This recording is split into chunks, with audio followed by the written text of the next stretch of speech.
Chapter 2, Section 5. Our friend certainly had fallen into not a few bad habits, especially of late. He had obviously and rapidly deteriorated, and it was true that he had become slovenly. He drank more, and had become more tearful and nervous, and had grown too impressionable on the artistic side. His face had acquired a strange facility for changing with extraordinary quickness, from the most solemn expression, for instance, to the most absurd and even foolish. He could not endure solitude, and was always craving for amusement. One had always to repeat to him some gossip, some local anecdote, and every day a new one. If no one came to see him for a long time, he wandered disconsolately about the rooms, walked to the window, puckering up his lips, heaved deep sighs, and almost fell to whimpering at last. He was always full of forebodings, was afraid of something unexpected and inevitable. He had become timorous, he began to pay great attention to his dreams. He spent all that day and evening in great depression. He sent for me, was very much agitated, talked a long while, gave me a long account of things, but all rather disconnected. Varvara Petrovna had known for a long time that he concealed nothing from me. It seemed to me at last that he was worried about something particular, and was perhaps unable to form a definite idea of it himself.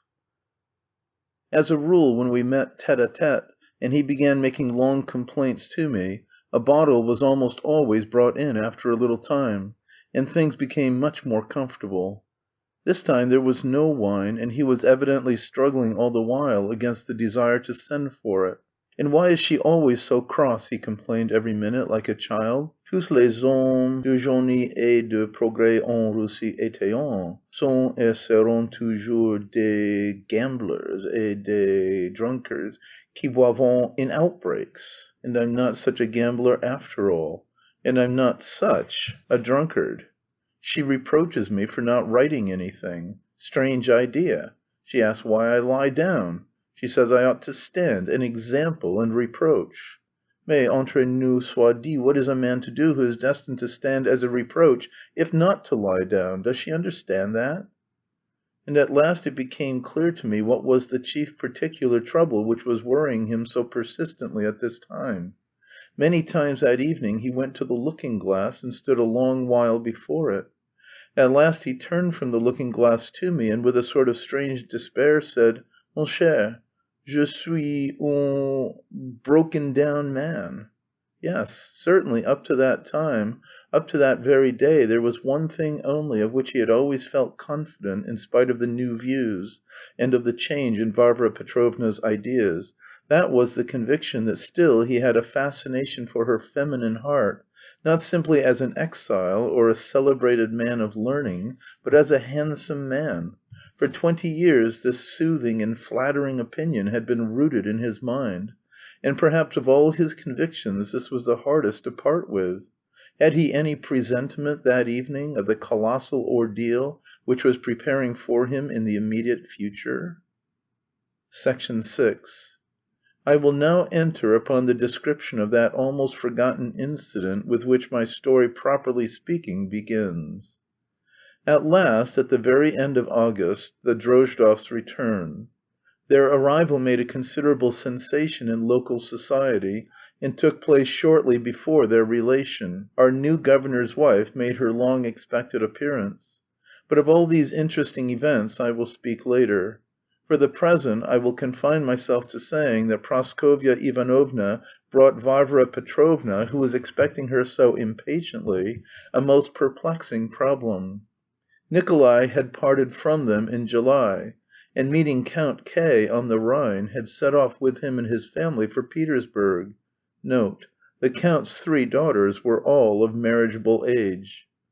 "Lizaveta is so proud and obstinate that I could get nothing out of her," Praskovya Ivanovna said in conclusion, "but I saw for myself that something had happened between her and Nikolai Vsyevolodovitch. I don't know the reasons, but I fancy, my dear Varvara Petrovna, that you will have to ask your Darya Pavlovna for them. To my thinking Liza was offended. I'm glad. I can tell you that I brought you back your favourite at last, and handed her over to you. It's a weight off my mind." These venomous words were uttered with remarkable irritability. It was evident that the flabby woman had prepared them and gloated beforehand over the effect they would produce. But Varvara Petrovna was not the woman to be disconcerted by sentimental effects and enigmas. She sternly demanded the most precise and satisfactory explanations. Praskovya Ivanovna immediately lowered her tone, and even ended by dissolving into tears and expressions of the warmest friendship. This irritable but sentimental lady, like Stepan Trofimovitch, was for ever yearning for true friendship, and her chief complaint against her daughter Lizaveta Nikolaevna was just that her daughter was not a friend to her. But from all her explanations and outpourings nothing certain could be gathered, but that there actually had been some sort of quarrel between Liza and Nikolay. But of the nature of the quarrel Praskovya Ivanovna was obviously unable to form a definite idea. As for her imputations against Darya Pavlovna, she not only withdrew them completely in the end, but even particularly begged Varvara Petrovna to pay no attention to her words, because they had been said in irritation. In fact, it had all been left very far from clear, suspicious indeed. According to her account, the quarrel had arisen from Liza's obstinate and ironical character. Nikolay Vsyevolodovitch is proud too, and though he was very much in love, yet he could not endure sarcasm, and began to be sarcastic himself. Soon afterwards we made the acquaintance of a young man, the nephew, I believe, of your professor, and indeed the surname's the same. The son, not the nephew, Varvara Petrovna corrected her.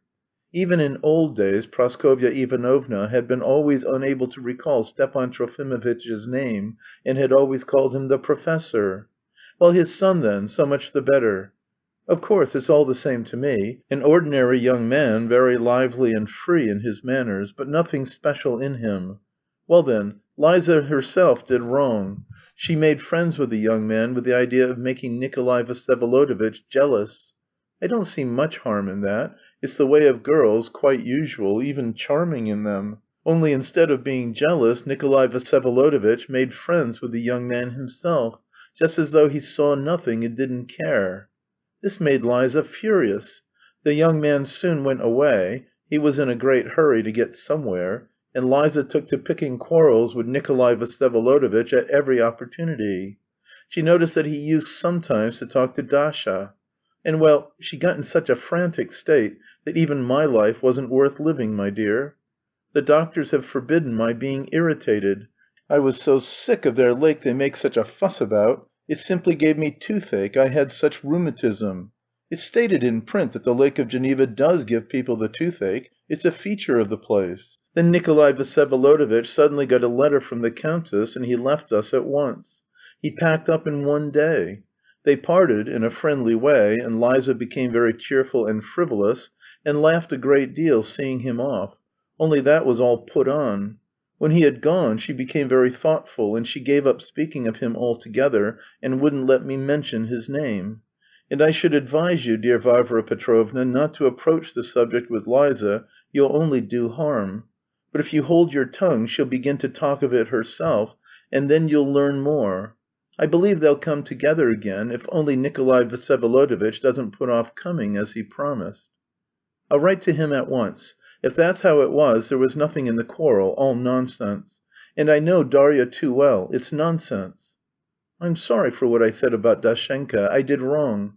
Their conversations were quite ordinary, and they talked out loud too. But it all upset me so much at the time, my dear. And Liza, I saw, got on with her again as affectionately as before. That very day Varvara Petrovna wrote to Nikolay and begged him to come, if only for 1 month, earlier than the date he had fixed. But yet she still felt that there was something unexplained and obscure in the matter. She pondered over it all the evening and all night. Praskovya's opinion seemed to her too innocent and sentimental. Praskovya has always been too sentimental from the old school days upwards, she reflected. Nicolas is not the man to run away from a girl's taunts. There's some other reason for it if there really has been a breach between them. That officer's here, though, they brought him with them. As a relation he lives in their house.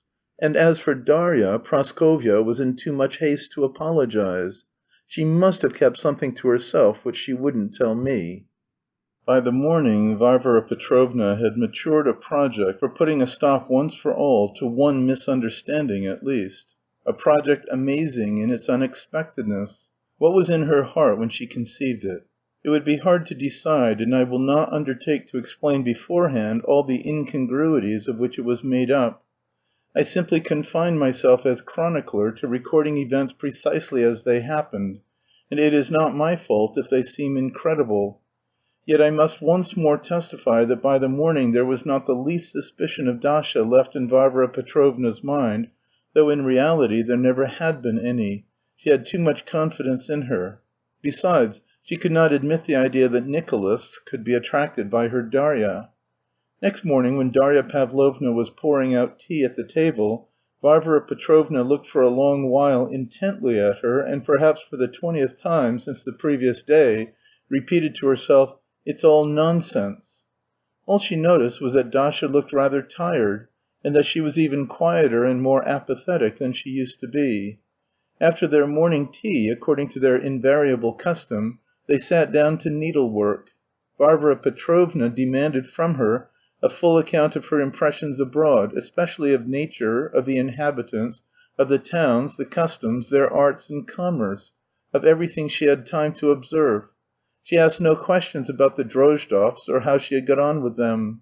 Dasha, sitting beside her at the work table, helping her with the embroidery, talked for half an hour in her even, monotonous, but rather weak voice.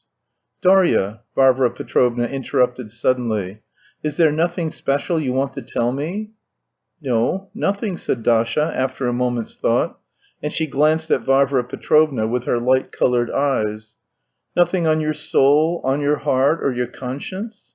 "Nothing," Dasha repeated, quietly, but with a sort of sullen firmness. "I knew there wasn't. Believe me, Darya, I shall never doubt you. Now sit still and listen. In front of me on that chair, I want to see the whole of you. That's right. Listen, do you want to be married?" Dasha responded with a long, inquiring, but not greatly astonished look. "Stay, hold your tongue. In the first place, there is a very great difference in age, but of course you know better than anyone what nonsense that is. You're a sensible girl, and there must be no mistakes in your life. Besides, he's still a handsome man. In short, Stepan Trofimovitch, for whom you have always had such a respect." "Well?" Dasha looked at her still more inquiringly, and this time not simply with surprise. She blushed perceptibly. "Stay, hold your tongue, don't be in a hurry. Though you will have money under my will, yet when I die, what will become of you, even if you have money? You'll be deceived and robbed of your money, you'll be lost, in fact. But married to him, you're the wife of a distinguished man. Look at him on the other hand. Though I've provided for him, if I die what will become of him? But I could trust him to you. Stay, I've not finished. He's frivolous, shilly-shally, cruel, egoistic, he has low habits. But mind you think highly of him, in the first place because there are many worse. I don't want to get you off my hands by marrying you to a rascal. You don't imagine anything of that sort, do you? And above all, because I ask you, you'll think highly of him." She broke off suddenly and irritably. "Do you hear? Why won't you say anything?" Dasha still listened and did not speak. "Stay, wait a little. He's an old woman, but you know that's all the better for you. Besides, he's a pathetic old woman. He doesn't deserve to be loved by a woman at all, but he deserves to be loved for his helplessness, and you must love him for his helplessness. You understand me, don't you? Do you understand me?" Dasha nodded her head affirmatively. "I knew you would. I expected as much of you. He will love you because he ought. He ought. He ought to adore you." Varvara Petrovna almost shrieked with peculiar exasperation. "Besides, he will be in love with you without any 'ought' about it. I know him. And another thing, I shall always be here. You may be sure I shall always be here. He will complain of you, he'll begin to say things against you behind your back, he'll whisper things against you to any stray person he meets. He'll be forever whining and whining. He'll write you letters from one room to another, 2 a day. But he won't be able to get on without you all the same, and that's the chief thing. Make him obey you. If you can't make him, you'll be a fool. He'll want to hang himself and threaten to... Don't you believe it. It's nothing but nonsense. Don't believe it. But still keep a sharp look out, you never can tell, and one day he may hang himself. It does happen with people like that. It's not through strength of will, but through weakness that people hang themselves, and so never drive him to an extreme. That's the first rule in married life. Remember, too, that he's a poet. Listen, Dasha, there's no greater happiness than self-sacrifice. And besides, you'll be giving me great satisfaction, and that's the chief thing. Don't think I've been talking nonsense. I understand what I'm saying. I'm an egoist, you be an egoist too. Of course I'm not forcing you, it's entirely for you to decide. As you say, so it shall be. Well, what's the good of sitting like this? Speak." "I don't mind, Varvara Petrovna, if I really must be married," said Dasha firmly. "Must? What are you hinting at?" Varvara Petrovna looked sternly and intently at her. Dasha was silent, picking at her embroidery canvas with her needle. "Though you're a clever girl, you're talking nonsense. Though it is true that I have certainly set my heart on marrying you, yet it's not because it's necessary, but simply because the idea has occurred to me, and only to Stepan Trofimovitch. If it had not been for Stepan Trofimovitch, I should not have thought of marrying you yet, though you are 20. Well?" "I'll do as you wish, Varvara Petrovna." "Then you consent? Stay, be quiet. Why are you in such a hurry? I haven't finished. In my will I've left you 15,000 roubles. I'll give you that at once on your wedding day.